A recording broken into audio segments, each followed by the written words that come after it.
Aula sunyi terletak di sudut barat daya Sekte Dao.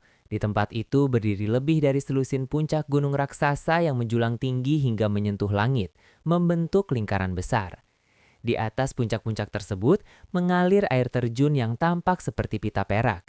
Suara gemuruh air bergema ke seluruh wilayah, menciptakan suasana yang megah. Di setiap puncak terdapat banyak bangunan aula besar. Sementara itu, banyak murid berjalan ke sana kemari seperti semut yang sibuk, membuat tempat itu terlihat hidup dan makmur. Mengelilingi pegunungan tersebut, terdapat sungai raksasa sepanjang ribuan mil yang melayang di udara seperti sungai di langit.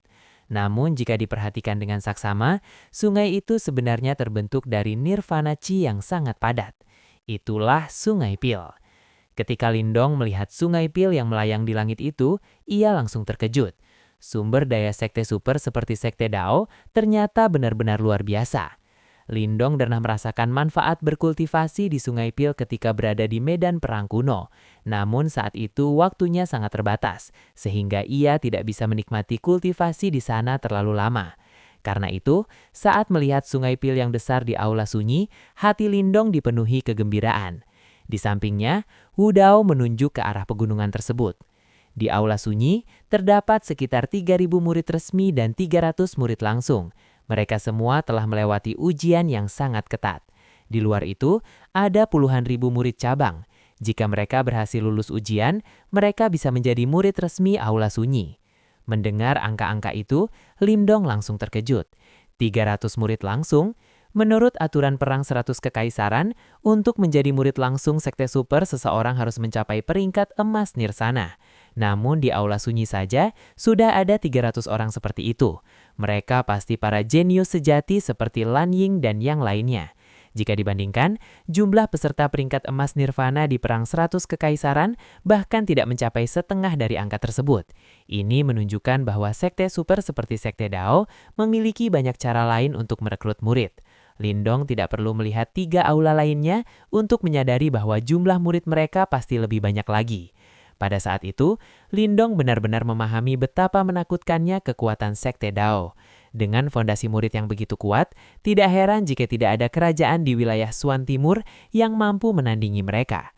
Wu Dao kemudian menatap Lindong dengan ekspresi serius.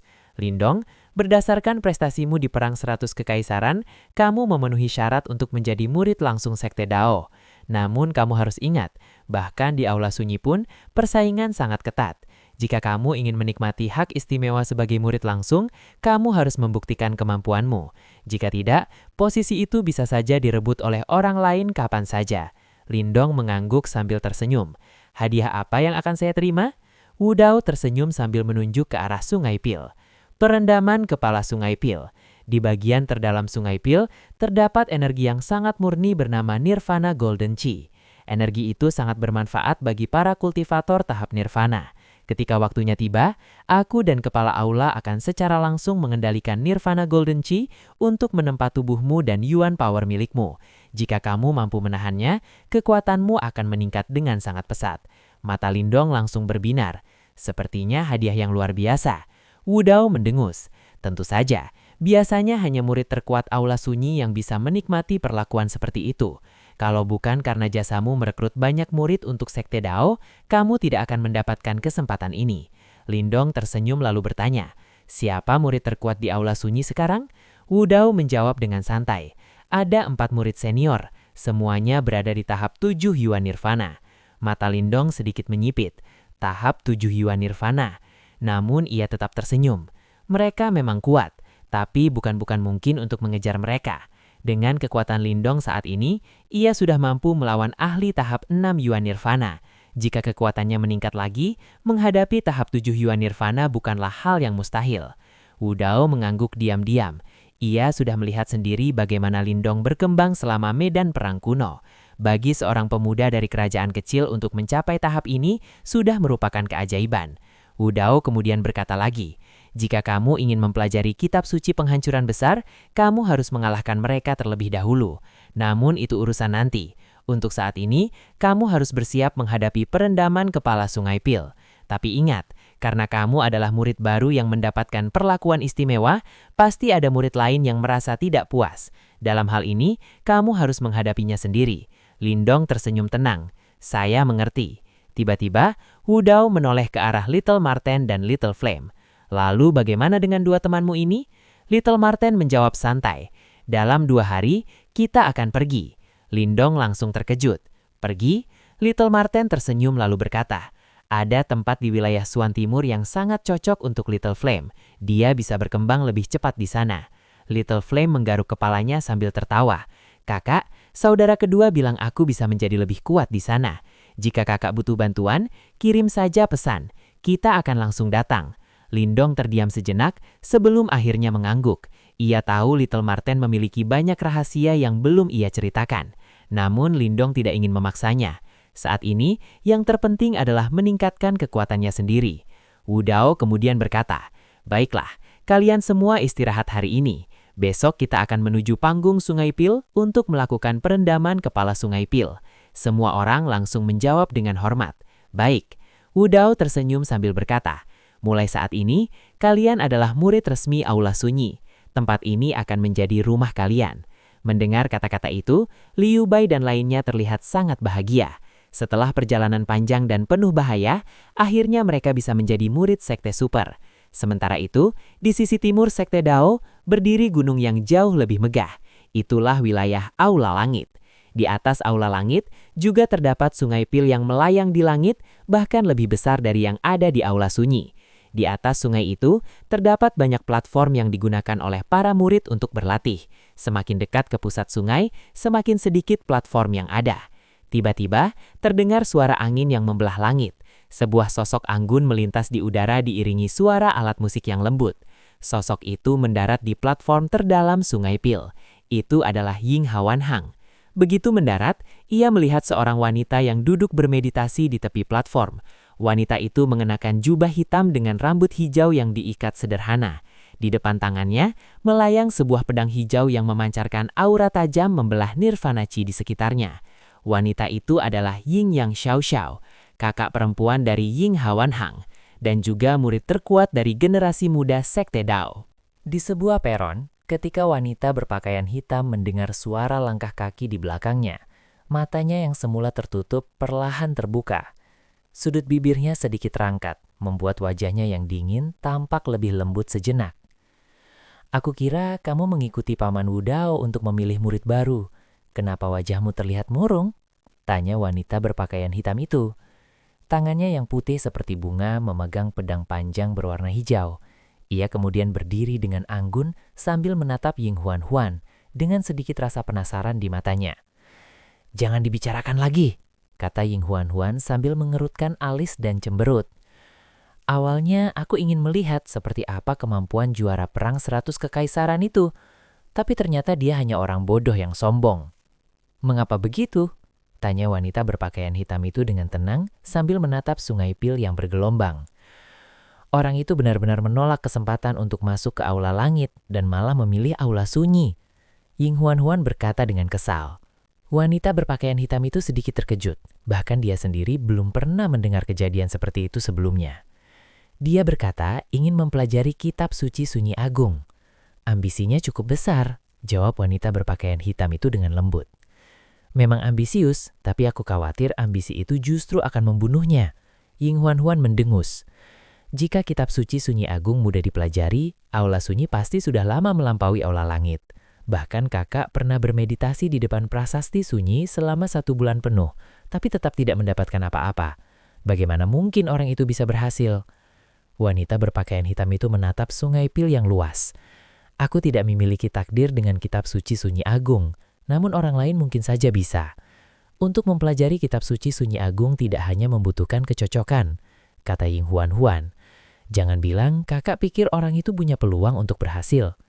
Wanita berpakaian hitam itu menjawab dengan tenang. Bisa saja 20%. Apa? 20%? Ying Huan Huan terkejut. Bagaimana kakak bisa berkata begitu? Kakak bahkan belum pernah bertemu dengannya. Orang yang berasal dari kerajaan tingkat rendah namun mampu mengalahkan para jenius dari kerajaan super dan menjadi juara perang 100 kekaisaran jelas bukan orang biasa. Menjadi juara tidak mungkin hanya karena keberuntungan. Ying Huan Huan masih tidak percaya. Siapa tahu, menurutku dia tidak istimewa. Dia kemudian berkata lagi, "Orang itu bahkan berani bertaruh denganku." Namun sebelum ia melanjutkan kata-katanya, wanita berpakaian hitam itu berbicara dengan suara dingin. "Jangan ganggu aku dengan masalah seperti itu. Ada banyak orang yang bersedia membantumu. Kamu tidak membutuhkan aku. Aku memiliki hal yang lebih penting untuk dipikirkan." Ying Huan-Huan menggerutu pelan. "Kamu hanya kalah satu gerak dari Ling Qingchu dari Istana Kemurnian Tertinggi 9 Surga, bukan?" Begitu kata-kata itu keluar, aura pedang yang kuat langsung memenuhi seluruh peron. Ying Huan-Huan segera menutup mulutnya. "Jika kamu merasa terlalu bebas akhir-akhir ini, aku bisa mengurung kamu beberapa hari," kata wanita berpakaian hitam itu dengan suara dingin. Mendengar itu, Ying Huan-Huan segera berbalik dan pergi tanpa berkata apa-apa lagi. Setelah Ying Huan-Huan pergi, wanita berpakaian hitam itu mengangkat pedangnya. Pedang panjang berwarna hijau melesat ke atas. Dalam sekejap, aura pedang yang mengerikan memenuhi langit. Sebuah retakan sepanjang 10.000 kaki langsung membelah sungai Pil yang bergelombang. Beberapa saat kemudian, retakan itu perlahan menutup kembali. Energi nirwana yang kuat berkumpul di depan wanita berpakaian hitam itu dan membentuk sosok bayangan. Bayangan itu tampak seperti Ling Qingchu. Wanita berpakaian hitam itu menatapnya dengan mata yang dalam. Ia mengulurkan jari telunjuknya yang ramping dan menyentuh bayangan itu dengan ringan. Aura pedang langsung melonjak dan menghancurkan bayangan itu hingga lenyap. "Ling Qingchu, suatu hari nanti aku akan mengalahkanmu." Keesokan harinya, keesokan pagi ketika sinar matahari menyinari sekte Dao, sebuah keributan mulai menyebar secara diam-diam di pegunungan besar Aula Sunyi. Keributan itu muncul karena tersebarnya berita bahwa di antara murid baru Aula Sunyi terdapat juara perang 100 kekaisaran. Namun yang lebih mengejutkan, murid baru ini menolak kesempatan untuk masuk ke Aula Langit dan justru memilih Aula Sunyi. Bukan hanya itu, murid baru ini juga akan mendapatkan kesempatan perendaman kepala Sungai Pil pada hari pertamanya. Biasanya hanya murid yang sangat berprestasi yang berhak mendapatkan kesempatan seperti itu. Karena itulah banyak murid Aula Sunyi merasa tidak puas. Seorang murid baru yang baru saja datang sudah mendapatkan hak istimewa seperti itu. Di bagian selatan Aula Sunyi, dekat Sungai Pil, terdapat sebuah gunung besar dengan sebuah peron luas di puncaknya. Saat itu peron itu penuh oleh para murid. Di tengah kerumunan berdiri seorang pria berpakaian hitam, namanya Tong Chuan. Ia menatap Sungai Pil dengan wajah muram. Semua orang bisa merasakan kemarahan yang terpancar dari dirinya. "Senior Tong Chuan, jangan terlalu marah. Tidak ada yang menyangka hal seperti ini akan terjadi." Beberapa murid coba menenangkannya. Namun Tong Chuan mendengus dingin. Dia hanya murid baru. Bagaimanapun dia telah berada di Aula Sunyi selama 3 tahun dan sudah mencapai tahap 6 Nirwana Yuan. Sedangkan murid baru itu kabarnya hanya berada di tahap 4 Nirwana Yuan. Tak lama kemudian, suara besiran angin terdengar di langit. Beberapa sosok terbang dari kejauhan dan mendarat di peron. Orang yang memimpin mereka adalah Lindong. Saat Lindong mendarat, peron yang semula ramai langsung menjadi sunyi. Banyak tatapan tertuju padanya. Sebagian besar tatapan itu dipenuhi kepenasaran, bahkan ejekan. Lindong tentu merasakan suasana yang tidak biasa itu, namun wajahnya tetap tenang. Dia sudah menduga hal seperti ini akan terjadi. Di sampingnya Little Martin tertawa kecil. "Kelompok anak muda yang penuh semangat. Sepertinya hidupmu di sini tidak akan membosankan." Lindong hanya mengangguk. Saat itu Tong Chuan melangkah maju. "Apakah kamu murid baru yang baru saja masuk ke Aula Sunyi, Lindong?" Lindong tersenyum dan menangkupkan tangannya dengan hormat. "Senang bertemu denganmu, senior." Tong Chuan menyipitkan matanya. "Lindong, kamu memang telah melakukan jasa besar untuk sekte Dao dengan menjadi juara perang 100 kekaisaran. Namun menurutku, kamu belum memiliki kualifikasi untuk menikmati perendaman kepala Sungai Pil." Dia melanjutkan dengan nada dingin. "Jika kamu bijaksana, datanglah kembali 2 tahun lagi untuk memperebutkan kesempatan itu." Lindong tersenyum tipis. "Jadi menurut senior, aku tidak memiliki kemampuan?" Tong Chuan menjawab tanpa ragu. "Kamu tidak memiliki kemampuan dan juga tidak memiliki kualifikasi." Lindong mengangguk pelan. Kemudian di hadapan semua murid Aula Sunyi, dia menangkupkan tangan. "Senior, mohon bimbingannya." Sebagai pendatang baru, Lindong tahu satu hal. Untuk berdiri tegak di tempat ini, dia harus membuktikan kekuatannya sendiri. Ketika kata-kata Lindong bergema di seluruh peron, suara keributan kecil segera terdengar dari berbagai arah. Banyak murid Aula Sunyi tercengang. Keberanian Lindong benar-benar melampaui dugaan mereka. Anak ini benar-benar berani. Beberapa murid langsung menatap dengan penuh perhatian. Bahkan ada sedikit rasa kagum di mata mereka. Bagi Tong Chuan, hanya ada satu cara untuk menyelesaikan masalah hari ini. Bertarung. Dimanapun, kekuatan selalu menjadi dasar dari segalanya. Hal itu juga berlaku di Aula Sunyi. Tong Chuan sebenarnya tahu bahwa meskipun dia berhasil mengalahkan Lindong, kemungkinan besar Lindong tetap akan mendapatkan kesempatan perendaman kepala Sungai Pil. Lindong adalah juara perang 100 kekaisaran dan telah memberikan kontribusi besar bagi Sekte Dao. Karena itu, para tetua Aula Sunyi tidak mungkin mencabut hadiah tersebut hanya karena keberatannya Tong Chuan. Namun, Tong Chuan tetap ingin bertarung. Pertama, dia tidak bisa menerima kenyataan bahwa seorang murid baru langsung mendapatkan kesempatan yang selama ini ia incar. Kedua, dia ingin menekan kesombongan murid baru itu. Ia ingin menunjukkan bahwa meskipun Lindong adalah juara perang 100 kekaisaran, di Aula Sunyi ia tetap harus menghormati para senior. Namun yang tidak disangka Tong Chuan adalah bahwa Lindong justru lebih dulu mengirimkan tantangan. Karena tindakan itu, terlepas dari hasil akhirnya, keberanian Lindong membuat banyak orang mulai menghargainya. Bagaimanapun juga, Lindong hanyalah murid baru. Jika ia kalah dari murid senior seperti Tong Chuan, hal itu tidak akan dianggap pemalukan. Di kejauhan dari Sungai Pil, dua sosok melayang di udara sambil mengamati peron. Salah satunya adalah Wu Dao, wakil kepala Aula Sunyi. Yang lainnya adalah seorang pria tua berpakaian putih dengan rambut putih penuh. Ia tampak tua, namun matanya sesekali memancarkan cahaya tajam. Ia adalah Chen Zhen, kepala Aula Sunyi. Anak itu benar-benar memiliki cara sendiri dalam melakukan sesuatu, kata Wu Dao sambil tersenyum. Sepertinya kamu sangat menghargai Lindong, kata Chen Zhen dengan senyum tipis. Wu Dao mengelus janggotnya. Bakat dan wataknya sangat baik. Jika dibimbing dengan benar, aku rasa dia bisa menjadi salah satu murid paling menonjol di generasi muda Aula Sunyi. Ia berhenti sesaat sebelum melanjutkan. Bahkan jika dibandingkan dengan para jenius dari Aula Langit, dia mungkin tidak kalah. Chen Zhen tertawa pelan. Tidak banyak anak muda yang membuatmu berkata seperti itu. Kemudian ia berkata dengan tenang. Anak itu memiliki beberapa rahasia, namun itu tidak penting bagi kita. Selama dia tidak merugikan sekte, dia tetap murid Sekte Dao. Chen Zhen lalu bertanya lagi. Menurutmu siapa yang akan menang di antara mereka? Wu Dao tersenyum tipis. Tong Chuan kemungkinan besar akan menderita. Chen Zhen mengangkat alisnya dan kembali menatap peron dengan penuh minat. Aku ingin melihat seberapa luar biasa anak yang sedemikian kamu puji itu. Sementara itu di peron, Tong Chuan menatap Lindong dengan mata menyipit. Kamu memang cukup berani. Ini pertama kalinya seorang murid baru bersikap begitu berani padanya. Tong Chuan melangkah maju. Energi Yuan yang kuat meledak dari tubuhnya, seperti badai. Fluktuasi kekuatan itu bahkan lebih kuat daripada milik Qin Pian dari dinasti Tianwar. Karena kamu adalah junior, aku tidak akan menggertak kamu, kata Tong Chuan dengan suara berat. Jika setelah 10 ronde kamu masih belum kalah, maka aku tidak akan mengatakan apa-apa lagi tentang perendaman kepala Sungai Pil. Apakah kamu berani menerima tantangan ini? Suara Tong Chuan bergema di seluruh peron. Tubuh Lindong sedikit bergetar ketika energi Yuan di dalam tubuhnya mulai bangkit. Meskipun tidak sekuat milik Tong Chuan, kekuatan itu cukup untuk menghapus tekanan yang dipancarkan oleh lawannya. Senior, silahkan menyerang, kata Lindong dengan tenang. Menurutku bahkan 10 ronde pun tidak perlu. Mendengar kata-kata itu, wajah Tong Chuan menjadi semakin dingin. Keberanian memang baik, namun seseorang juga harus tahu batasnya, katanya dengan nada dingin. Baiklah, biarkan aku melihat kemampuan apa yang dimiliki juara perang 100 kekaisaran itu. Cahaya kemas tiba-tiba muncul dari tubuh Tong Chuan.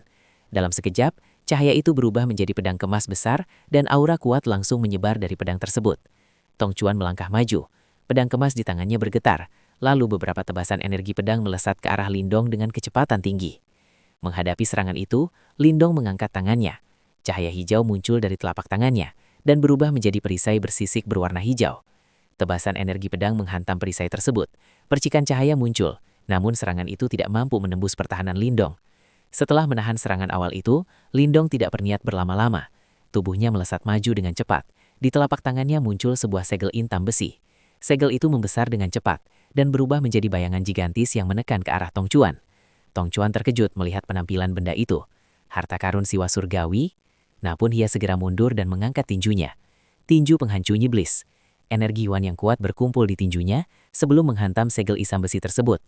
Segel itu akhirnya hancur oleh pukulan kuat Tong Chuan. Gelombang energi yang dihasilkan membuat udara di sekitarnya bergetar. Melihat kekuatan itu, wajah Liu Bai dan lainnya berubah. Tong Chuan memang sangat kuat, bahkan mungkin lebih kuat daripada Qin Tian. Hanya karena kamu memiliki harta karun siwa surgawi, bukan berarti kamu bisa mengandalkannya, teriak Tong Chuan. Ia segera menyerbu maju dan melancarkan serangkaian pukulan yang memenuhi udara. Namun Lindong tidak mundur. Ia melompat ke atas segel isam besi yang terpental dan berdiri di atasnya. Dengan satu pikiran, energi Yuan, energi mental dan kuasa pemakan di dalam tubuhnya mulai bergabung di dalam formasi kuno. Energi Yuan di dalam tubuh Lindong berubah menjadi warna hitam keabu-abuan misterius. Aura kehancuran yang dipancarkannya jauh lebih kuat daripada sebelumnya. Para murid Aula Sunyi yang menyaksikan pertarungan itu segera merasakan munculnya energi yang sangat kuat dari tubuh Lindong. Setelah 3 energi tersebut bergabung, kekuatan Lindong meningkat dengan drastis. Auranya kini tidak kalah dengan Tong Chuan yang berada di tahap 6 Nirwana Yuan. Lindong menghentakkan kakinya. Energi hitam keabu-abuan itu langsung mengalir ke dalam segel isam besi. Pada saat yang sama, roh naga merah yang berada di dalam segel itu membuka matanya. Aura yang kuat langsung menyebar ketika roh naga itu muncul. Tubuh naga gigantis itu dipenuhi sisik hitam yang tampak dingin dan keras. Melihat pemandangan itu, banyak murid Aula Sunyi berseru kaget. Roh naga itu mengangkat kepalanya dan mengaum keras. Energi yang kuat membentuk perisai besar di sekelilingnya hingga membuat permukaan peron mulai keretak. Serangan pukulan Tong Chuan terus menghantam tubuh roh naga itu. Namun serangan tersebut tidak mampu menghentikan gerakan naga itu. Dengan kekuatan gabungan 3 energi dan bantuan harta karun siwa surgawi, kekuatan Lindong kini dapat dibandingkan dengan seorang ahli tahap 6 Nirwana Yuan. Itulah saatnya Tong Chuan akhirnya menyadari bahwa lawannya tidak sesederhana yang dia pikirkan. Ekspresinya menjadi sangat serius. Ia menarik nafas dalam, lalu perlahan mengangkat pedang kemas besar di tangannya. Pedang itu bergetar dan cahaya kemas di permukaannya tampak dipenuhi retakan halus, seperti tanah dekering yang retak. Aura kehancuran mulai memancar dari pedang tersebut. Melihat cahaya itu, para murid Aula Sunyi segera mengenali teknik yang digunakan Tong Chuan. Tong Chuan mengangkat pedangnya tinggi-tinggi, lalu menebasnya ke depan dengan kuat. Dengan suara dingin ia berkata, "Pisau kehancuran."